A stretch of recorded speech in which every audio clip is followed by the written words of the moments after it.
My name is Ashley Forrest, and I'm here reporting with You Are There. I'm here with John Riley Parker and with his fellow soldier, John Riley Parker. So you're an American farmer who was elected a militia captain by the men of Lexington on April 17, 1775.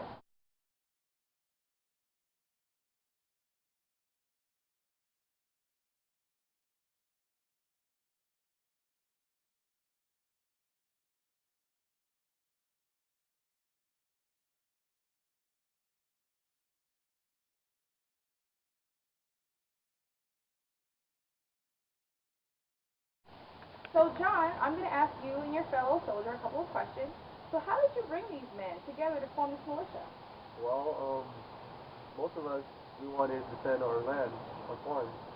Others, we were forced to join, but and others didn't like to travel far away from home and didn't serve for a long period of time. When they did fight, they were great soldiers. The Minutemen, proved this by being ready in a minute's notice.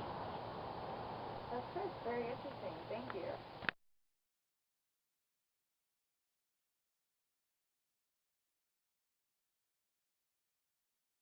Now, John, I'm going to ask your fellow soldier a couple of questions. So what strategies did you use to defeat the massive British army?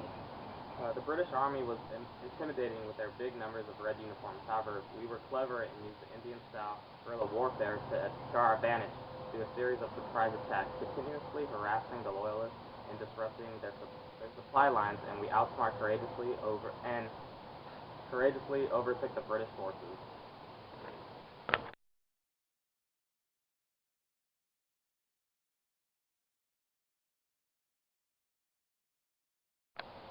John, so I would also like to know what kinds of weapons were used in the Revolutionary War?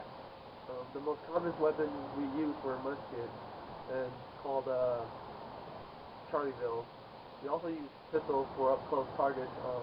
Cannons, which also named called Queen of the Battlefield, were the most effective weapons because most wars were fought on the open battlefield.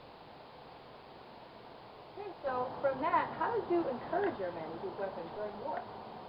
The famous quote that I gave was, stand your ground, don't fire unless fire upon, but if they mean to have a war, let it begin here. Good, thank you.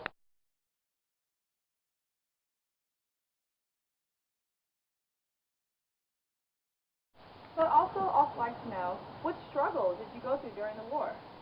Well, militiamen went through many struggles. A lot of people looked at us as jokes because most of us didn't have uniforms or a good amount of weapons or a good amount of training. So we were pretty much just people from our colonies just trying to help out, protect our colony, and just pretty much our job was just to, keep order in our colonies. And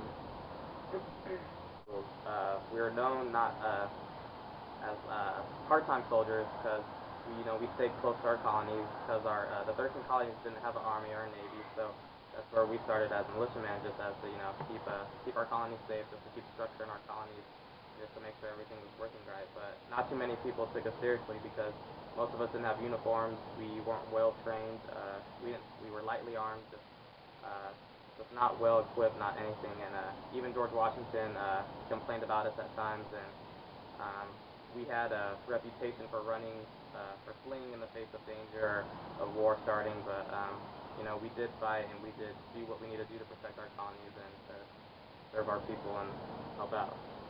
Well, thank you. Thank you very much to both of you. Tonight has been very informative, and thank all of you for watching. Good night.